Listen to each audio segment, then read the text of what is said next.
Good afternoon, viewers and listeners of Concerned Citizens Media.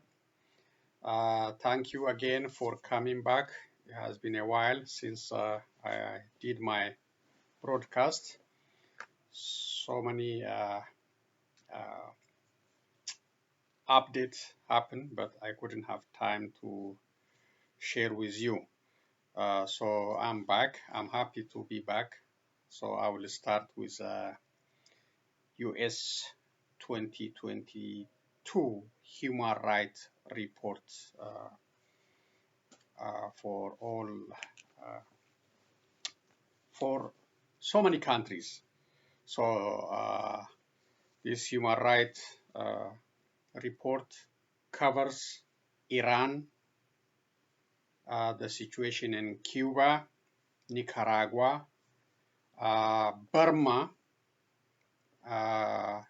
Russia's war on Ukraine, and other countries. So it's a wide, plus my focus is only the report assessment on Ethiopia, Eritrea, and Amhara forces, plus TPLF.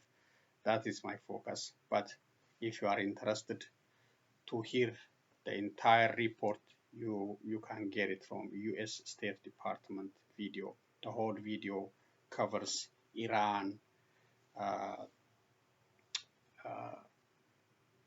Burma, Nicaragua, Cuba, Russia, and many other countries.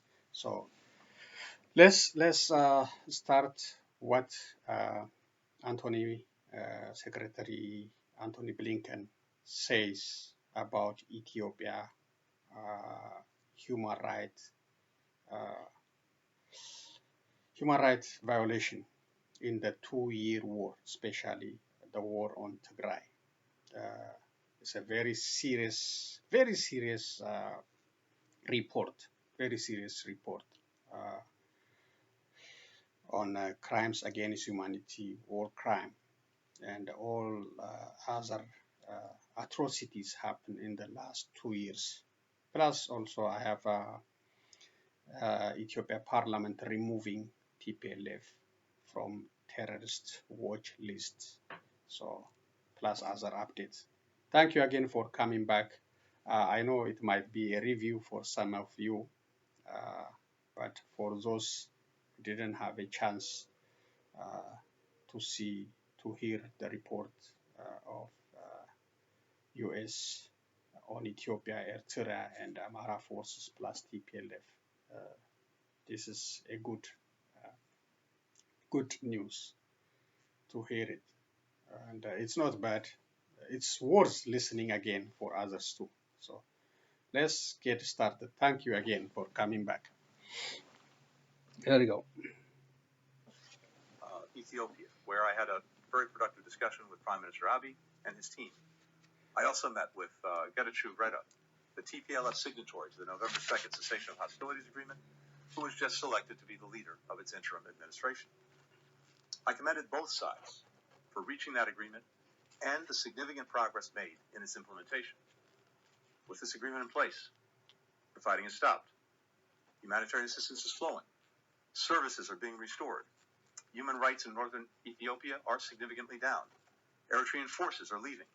The Ethiopian government is taking the first steps toward transitional justice. But as I discussed with both sides during my visit, to build a durable peace, there must be acknowledgement of the atrocities committed by all parties, as well as accountability, together with reconciliation. The conflict in northern Ethiopia was devastating. Men, women, and children were killed. Women and girls were subject to horrific forms of sexual violence. Thousands were forcibly displaced from their homes. Entire communities were specifically targeted based on their ethnicity. Many of these actions were not random or a mere byproduct of war. They were calculated and deliberate. After the department's careful review of the law and the facts, I've determined that members of the Ethiopian National Defense Forces, Eritrean Defense Forces, Tigray People's Liberation Front Forces, and Amhara forces committed war crimes during the conflict in northern Ethiopia. Members of the Ethiopian National Defense Forces, the Eritrean Defense Forces, and Amhara forces also committed crimes against humanity, including murder, rape, and other forms of sexual violence and persecution. Members of the Amhara forces committed the crime against humanity of deportation or forcible transfer and committed ethnic cleansing through their treatment of Tigrayans in western Tigray. We welcome the commitment that the parties to the cessation of hostilities agreement have made to acknowledge the atrocities committed and their devastating consequences. The government of Ethiopia is taking the first steps by publicly releasing a detailed green paper of transitional justice options based upon best practices and building upon the experiences of other states emerging from periods of mass violence. It has invited experts from the Office of the High Commissioner of Human Rights to join the Ethiopian Human Rights Commission to deploy a team of human rights monitors to conflict-affected areas to ensure that such acts have truly ceased. The government is also holding public consultations about transitional justice, which, as I discussed with the Prime Minister, should be inclusive of all stakeholders and provide victims a voice.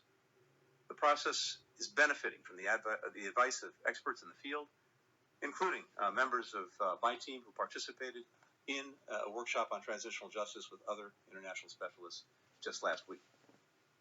Finally and crucially, we urge the government of Ethiopia and the government of Eritrea, as well as the TPLF, to hold those responsible for these atrocities accountable.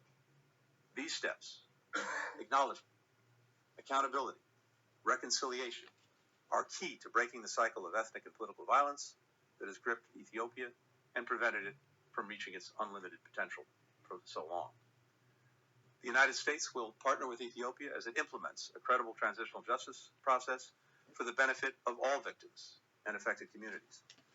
We'll stand with Ethiopia as it honestly faces the abuses in its past, provides accountability for the harms committed against its citizens, and moves towards a future of lasting peace. With that, happy to take a couple of questions before turning it over to my colleagues. Matt. Thank you, Mr. Secretary, and welcome back. Thank you. I've got about 17 questions, but for the sake of let me get my pen out. but for the sake of both you and my colleagues, I'll narrow it down to just one. Thank you. And that has to do with the Ethiopia and the decision you just made. As you noted, you were just there. Why didn't you make this determination either while you were there or before you went?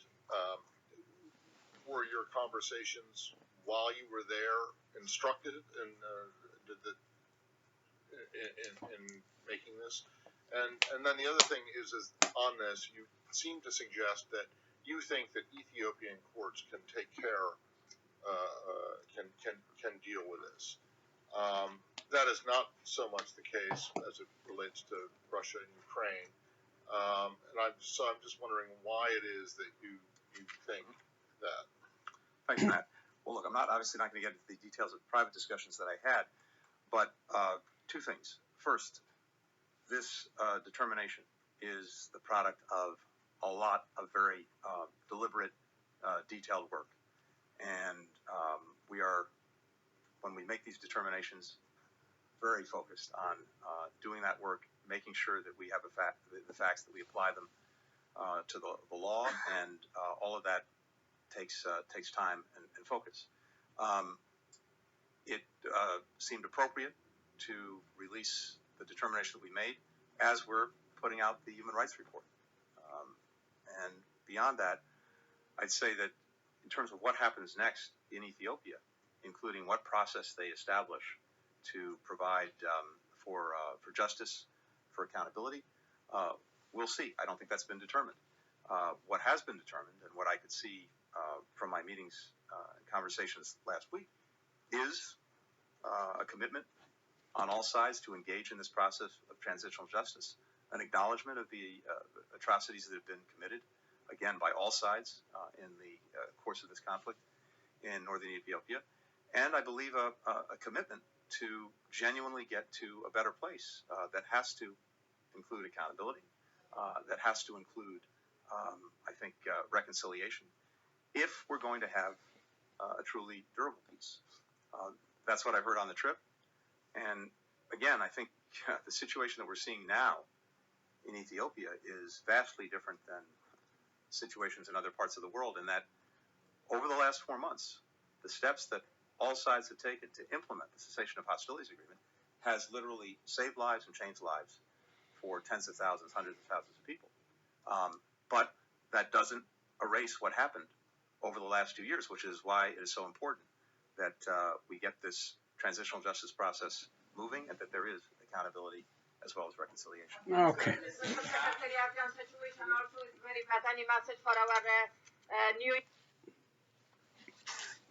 Got involved in a crash. Very grateful for the service that we received because of this customer service experience, not just the great rates. Okay.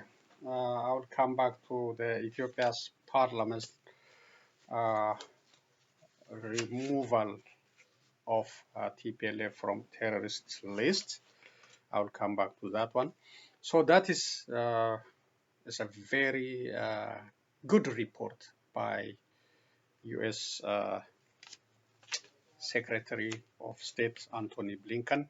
It's a very concrete-based, evidence-based. They know everything.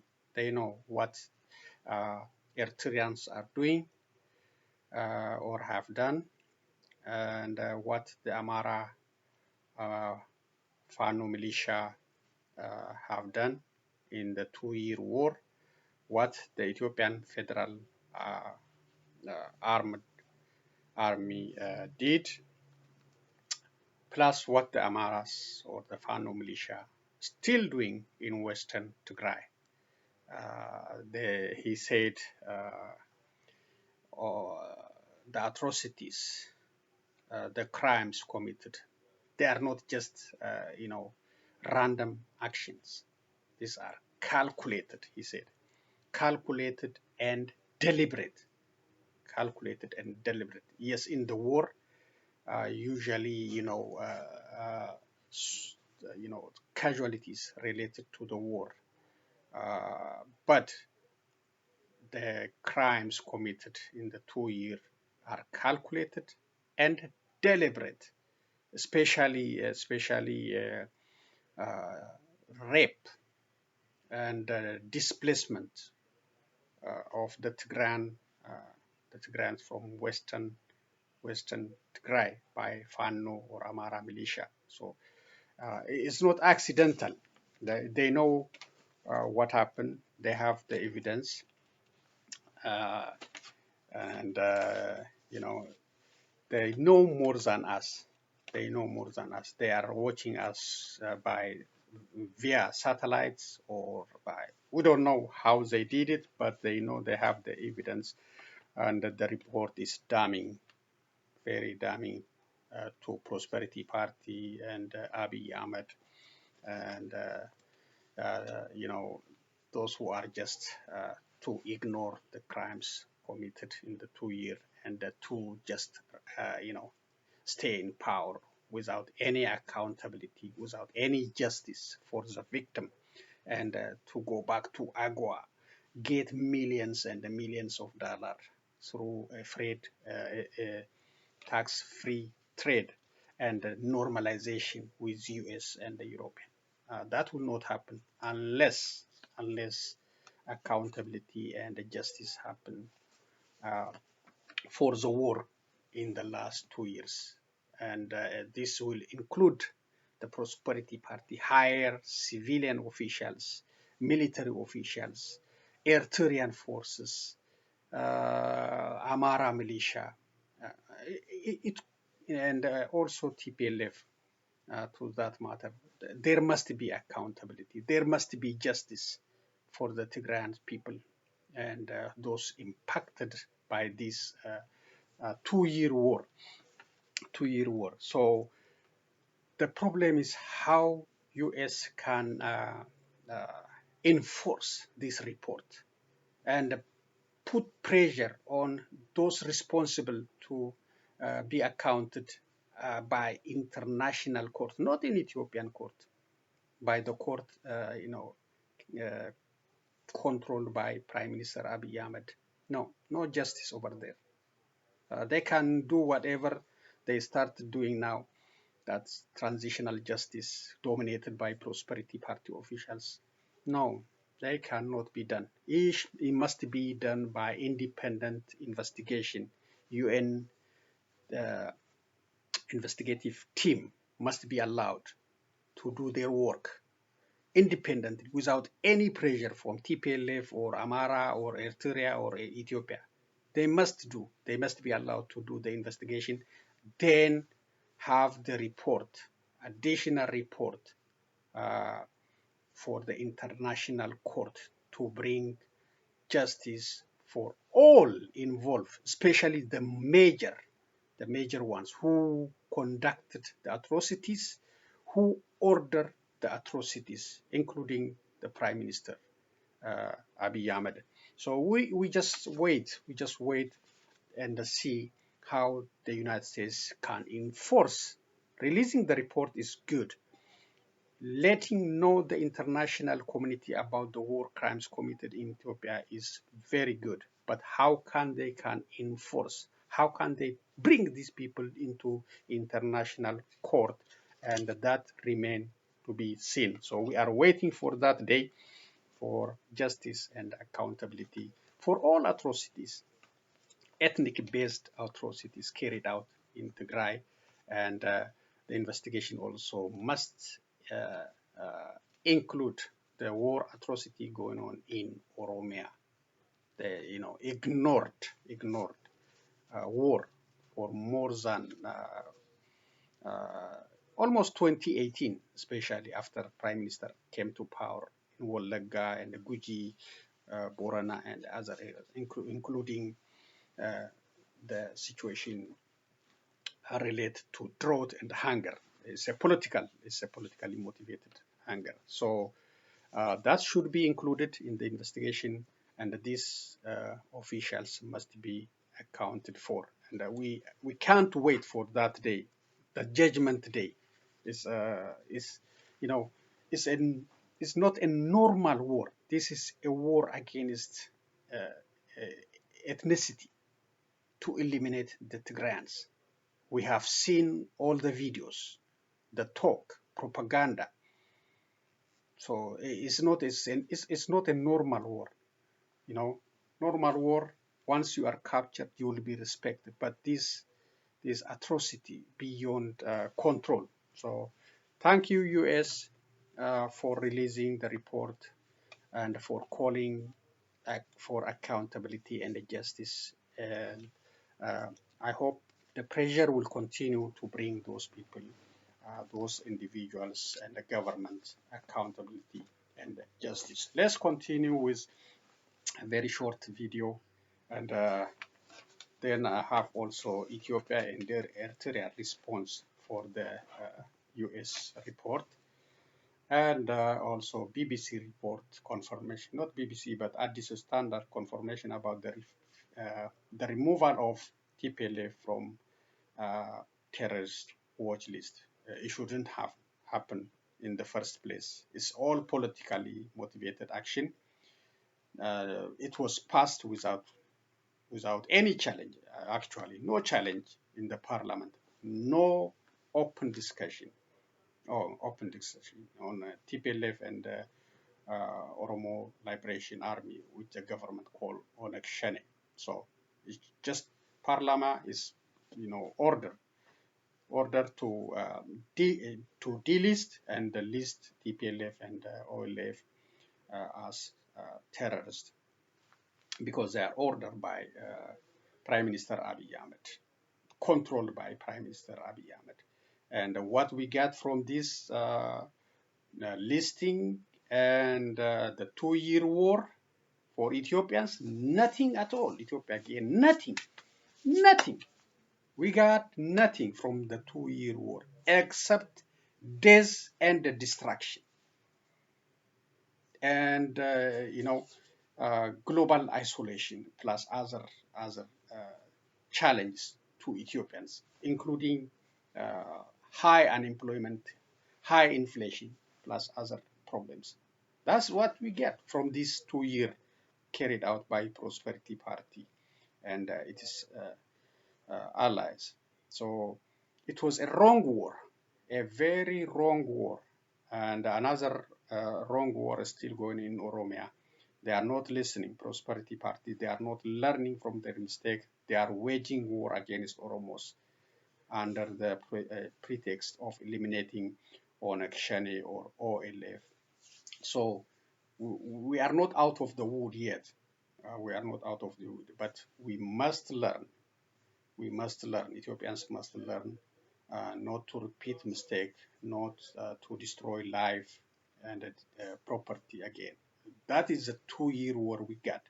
Only we got is destruction, days of Ethiopians.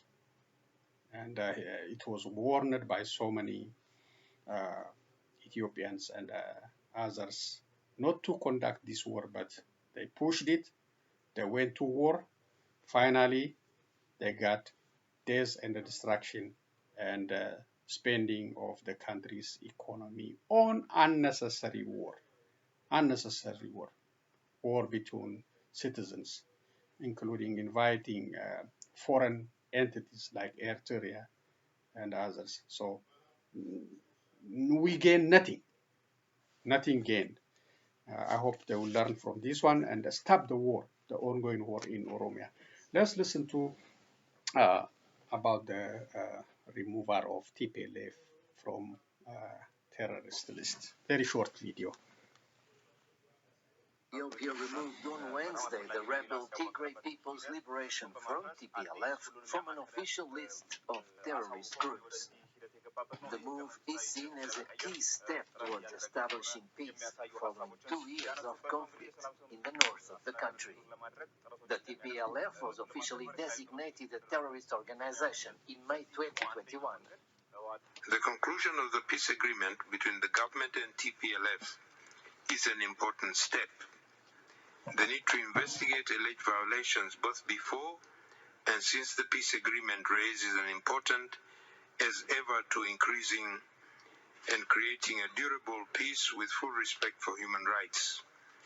Under the terms of the peace deal signed in South Africa's capital, Pretoria, the TPLF agreed to disarm in return for the restoration of access to Tigray, which was largely cut off from the outside world during the war.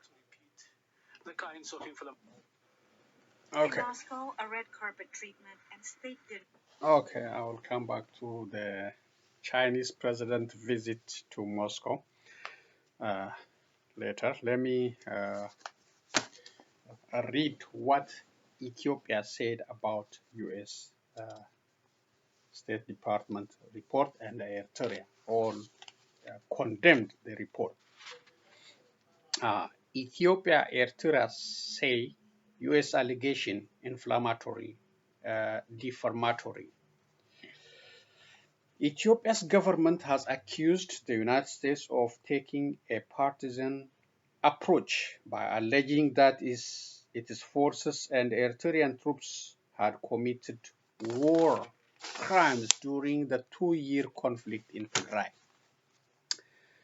In the quotation, this is from Ethiopian Foreign Ministry. The U.S. statement is inflammatory, the Foreign Ministry said in a statement on Tuesday, a day after Washington accused all parties to the conflict of committing war crimes, but singled out Ethiopian, Eritrean, and the regional Amhara forces for crimes against humanity, without mentioning forces loyal to the Tigray People's Liberation Front, TPLF. Later on Tuesday, Eritrea's Foreign Ministry said the allegations were unsubstantiated and defamatory and constituted a continuation of unwarranted hostility and demonization that the U.S. administration have pursued against Eritrea since 2009 to advance their ulterior political agendas. It's not about the crimes they committed in Tigray, but it's a conspiracy by U.S. against Eritrea. That's why they say Eritrean government. But the reality is not that. They have committed a crime and documented with evidence. And even though they are,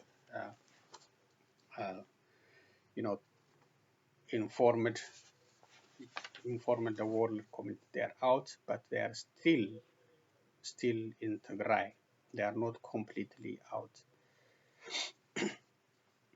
Last week, U.S. Secretary of State Antony Blinken made his first visit to Ethiopia since a November 2022 peace deal between the federal government and the Tigray rebels. On Monday, after returning to Washington, he made a forceful call for accountability, as you heard on the uh, uh, video. Hundreds of thousands of people were killed in the conflict, with some estimates placing the death toll as high as 600,000 people. That is what we got from Abiy Ahmed's war. 600,000 people. This is an estimate, could be more. There were also reports of rapes, massacres of civilians, forcible deportation, and ethnic cleansing. So that is Eritrean government and Ethiopian government response to Antony Blinken's report. But they didn't expect it. It was not expected. They expected an easy normalization with US and the European without any accountability. Denying access to the UN investigation body and creating some transitional justice in Ethiopia just by Prosperity Party. They're just playing around easily to, advance the economic gain through AGOA, easily to reinstall. But it's not happening. It's not happening. And it will not happen if the United States stands with what she is saying, especially on the accountability and the justice. So through the coffee ceremony they had in Addis Ababa with them, the McConnell, Deputy Prime Minister, and all kind of, enjoyment they have turned against them. They make them angry. This report make them angry. Unexpected. But we'll see. So this is a confirmation about TPLF removal from terrorist list by Addis Standard. Ethiopia Parliament delists TPLF from terrorist designation. Members of the Ethiopian House of People's Representative, HOPR, during its sixth round, second year, first special meeting held today, delisted the terrorist designation. According to the parliament, the decision was approved by a majority vote, 61 against and 5 abstention. 61 against. It was not like this when it passed. The majority supported listing TPLF as terrorist organization. Now we have big number for some reason. Maybe they are not, some parliament members are not happy about the removal. 61 and plus 5, so 66 parliament members against it.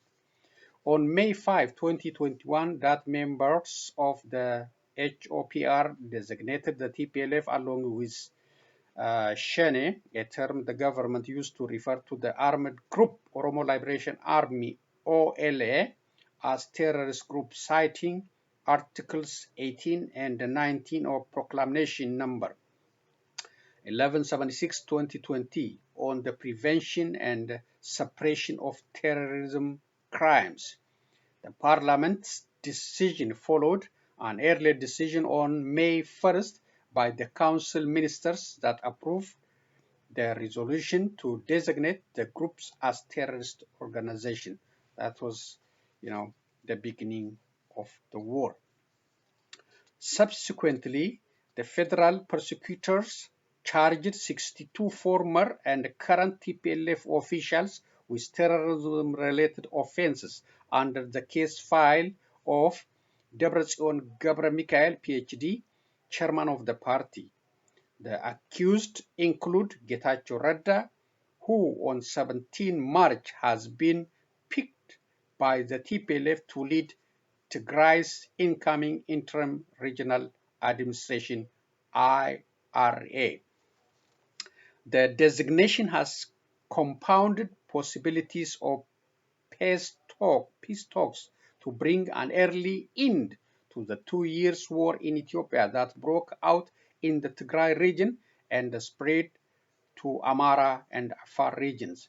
The international community has long been asking the Ethiopian government to lift the designation in order to pave the way for peaceful resolution to war. During during the UNSC open briefing on Tigray held on August 26, 2021, SC member state commonly known as A3+1 said Ethiopia's parliament should prepare to lift terrorist designation of armed actors to allow for direct contact and a negotiation with armed actors opposing the government. However, the delisting stood no chance with Ethiopia's firm stand against call from the international community. A year ago, in February, the government said it was not going to accept the call for the delisting. The Ethiopian government does not have any agenda to negotiate with a designated terrorist group, including TPLF. Ambassador Dina Mufti, then spokesperson, the Ethiopian Ministry of Foreign Affairs, told local media. Yes, we heard this statement. They are not interested to talk with terrorists, but now they are forced to swallow the bitter pills. But the delisting became one of the key points, including in the AU brokered agreement for permanent cessation of hostilities agreement, COHA, signed between the federal government and the representatives of the TPLF on November 2nd last year. The agreement stipulates that as part of the implementation of the COHA, the federal government should facilitate the lifting of the terrorist designation of the TPLF by the House of People's Representatives. Today's decision to lift the designation came just days after U.S. Secretary of State Antony Blinken paid an official visit to Ethiopia to push for the full implementation of the agreement. It is expected to pave ways for the discontinuation of the terrorism charges pending against current and former TPLF officials, including Getachew Reda. So it's a very good, but even though it comes after a long delay, it's a good one. And it should not be implemented in the first place. Yeah, it was created, to use the law against especially Tigrayans and Oromos who are resisting Abiy Ahmed administration. But finally, it came to this after days and destruction, almost 600,000 people. Now, Prosperity Party and all the military officials get rank and want to stay in power after these all crimes. If this happen in other country, they will be removed today, but it takes time in Ethiopia to challenge the authority. This is also related to Ethiopia. UN Rights Council says scale of violations in Ethiopia must not be forgotten. Yes. The United Nations Human Rights Council, during an interactive dialogue with the International Commission of Human Rights Experts on Ethiopia, ICHREE, on Tuesday, warned that the gravity and the scale of the violation committed in Ethiopia since the outbreak of war November 2020 must not be forgotten, despite all the positive developments and the relatively improved security that have seen in Tigray after both parties signed agreement. The federal government and the Tigray People Liberation Front (TPLF) signed AU-led cessation of hostilities agreement on November 2nd in Pretoria, South Africa, after the 2 years atrocious war.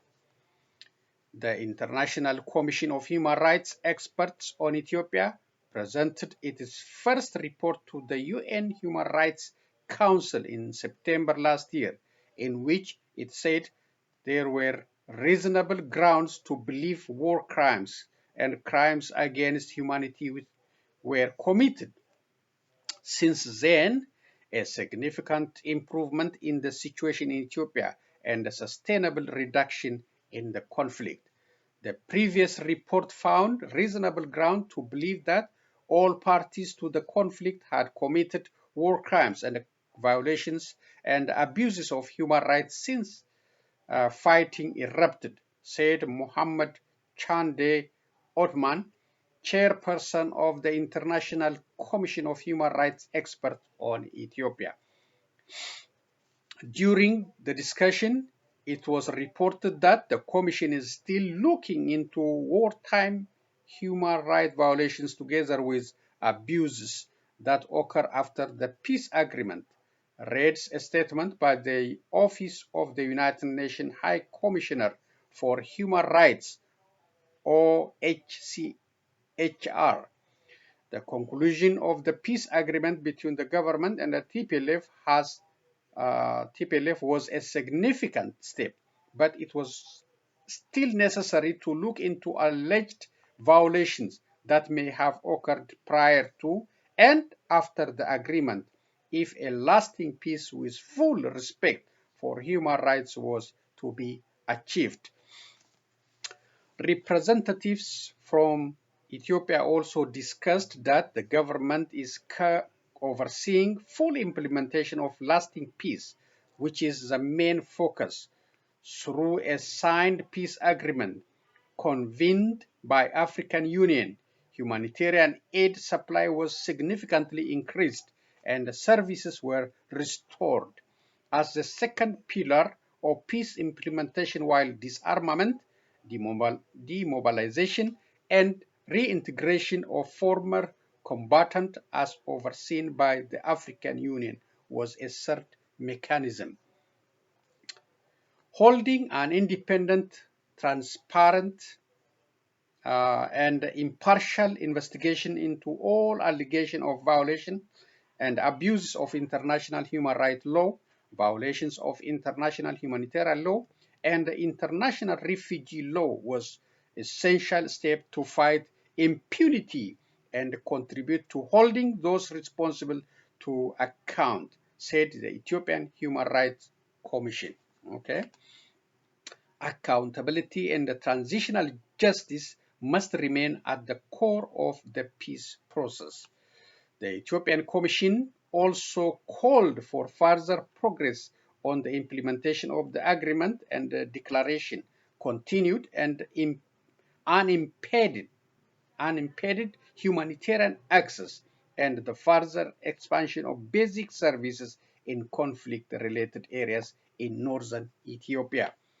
The Commission had consulted with a wide range of stakeholders to inform its investigation priorities and strategy, investigating alleged violations in Tigray, Afar, Amhara, and Oromia, says the report. It addresses notably attacks on civilians, sexual and gender-based violence, and the denial of humanitarian assistance. Also, other violations including arbitrary detention, violation of children's rights, and hate speech. As required by the mandate, the Commission was investigating alleged violation by all parties, including Eritrean forces operating on Ethiopian territory. Meanwhile, in a statement released on Wednesday, Human Rights Watch said Ethiopia should go hand in hand with backing for a UN body charged with carrying out an independent investigation. A statement that suggests shutting down the UN experts group undermine progress toward accountability. While the US and other donor nations are supporting non-governmental groups to gather information of alleged crimes, this is no substitute for the critical investigative work of the International Commission of Human Rights Experts on Ethiopia, which has the mandate to establish the facts of alleged violations, identify those responsible, preserve evidence, and provide guidance on accountability and transitional justice stated. So Ethiopia doesn't want, Abiy Ahmed doesn't want this UN investigative body or expert on Ethiopia to come in, do its job. They fought hard. They fought the budget, they fought the mandate, but they are not successful. But the expert is still there. They are ready to do the job. Let them do the job. Nobody trusts Ethiopian independent commission or investigation. No, it's gonna be a cover-up. Nobody believes that. So let them do the job. UN investigative expert. However, despite repeated requests, the Ethiopian government had not yet allowed the investigation team access to the country, according to the report. They don't want. The commission was conducting much work remotely. The government should reconsider its decision not to cooperate with the commission. So they don't want to cooperate. They don't want. They're accusing this as a politically motivated because they don't want to be accounted for the crimes committed in the last 2 years' war, plus the ongoing war in Oromia. Okay, this is about Uganda passing a new law against LGBT. It's a very tough one, very serious one. And I have also Secretary Anthony Blinken response for this law. Let me see what the law says. This is a challenge for LGBT. The final version here has yet to be officially published, but elements discussed in the Parliament include a person who is convicted of grooming or trafficking children for purpose of engaging them in homosexual activities faces life in prison. Individuals or institutions which support or fund LGBT rights activities or organizations or publish, broadcast, distribute pro-gay media material and literature also face persecution and imprisonment. Media groups, journalists, and publishers face persecution and imprisonment for publishing, broadcasting, distribution of any content that advocates for gay rights or promotes homosexuality. Death penalty for what is described as aggravated homosexuality, that is sexual abuse of a child, a person with disability or vulnerable people, or in cases where a victim of homosexual assault is infected with a lifelong illness. Property owners also face risk of being jailed if their premises are used as a brothel for homosexual acts or any other sexual minority rights activities. So property owners also face tough sanctions if they allow gay bars on their properties. It's a very tough one anyway. A small group of Ugandan MEPs on a committee scrutinizing the bill disagreed with its premises. They argue the offenses it seeks to criminalize are already covered in the country's Penal Code Act. In 2014, Uganda's constitutional court nullified another act which had toughened laws against the LGBT community.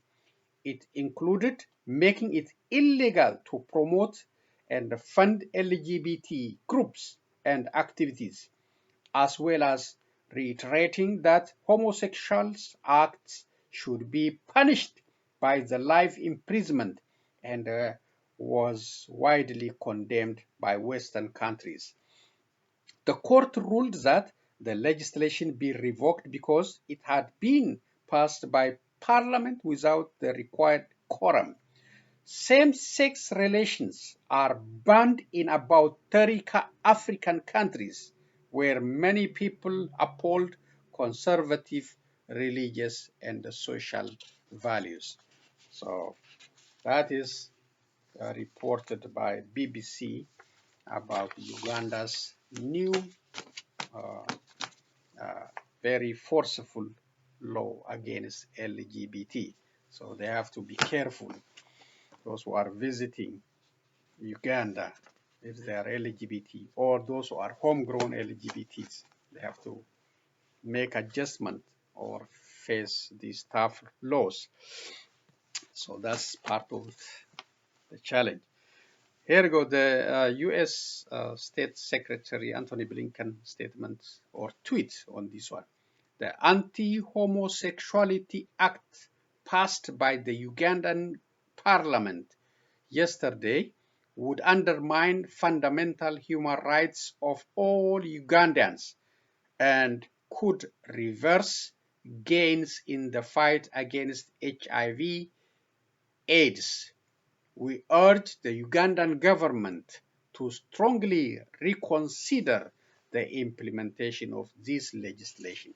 So the United States is not happy about this new law. Okay, that's all I have for update on reading. Let's continue with a couple of videos and end today's presentation. Thank you again for joining me. Hosted by Russian President Vladimir Putin for Chinese leader Xi Jinping. As permanent members of the UN Security Council, China and Russia will continue to work with the international community to firmly safeguard the basic norms of international relations based on the purposes and principles of the UN Charter. Xi called for a diplomatic solution in Ukraine that Putin says he supports.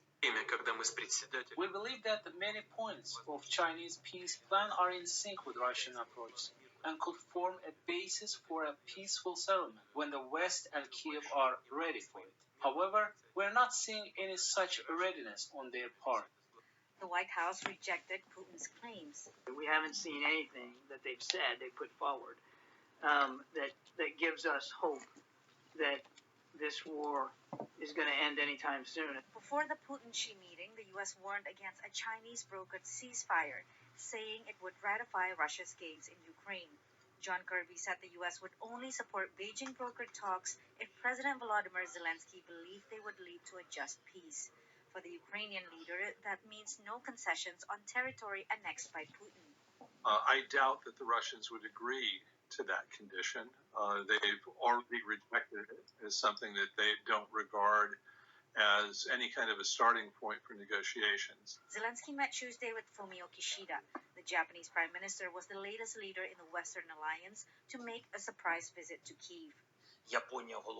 Given Japan's strength, its leadership in Asia in defending peace and the rules-based international order, and Japan's responsibility as the G7 chair, our talks today can truly yield a global result. After his meeting with Putin, a call between Xi and Zelensky may also take place, but it has not been confirmed. Patsy Widakuswara, VOA News, Washington. Okay, I think one more maybe. Dear friends, I send my warmest wishes as Muslims around the world begin observing the holy months of Ramadan. This is a moment of reflection and learning, a time to come together in a spirit of understanding and compassion bound by our common humanity. That is also the mission of the United Nations, to foster dialogue, unity, and peace. In these challenging times, my thoughts are with those facing conflict, displacement, and suffering. I join everyone observing Ramadan to call for peace, mutual respect, and solidarity. Let us take inspiration from these holy months and build a more just and equitable world for all. Ramadan Kareem.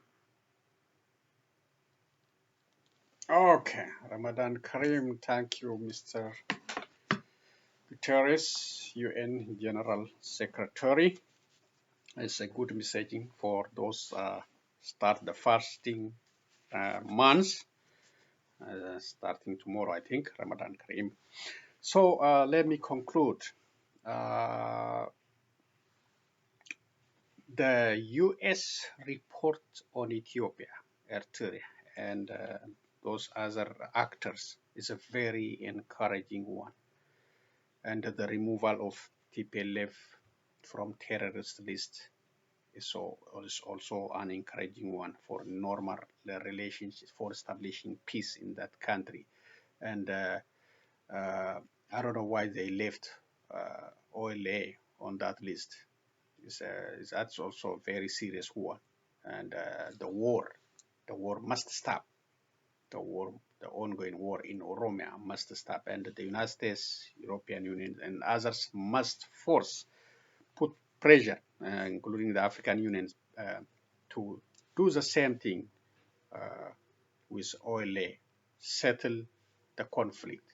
It's killing Oromos, destroying Oromos' life, and impacting others living in Oromia too. So that must be the next pressure from US, European Union, and African Union on Prime Minister Abiy Ahmed to learn from past mistake and end this war immediately. And the report is very encouraging, very strong word, and a credible report. The next step is how US can put pressure to bring these individuals, countries to accountability. That is the next step, including forcing Ethiopia to allow United Nations experts on Ethiopia to do their job, to get in without any burden, without any pressure from the government, from TPLF, from Amhara regional government.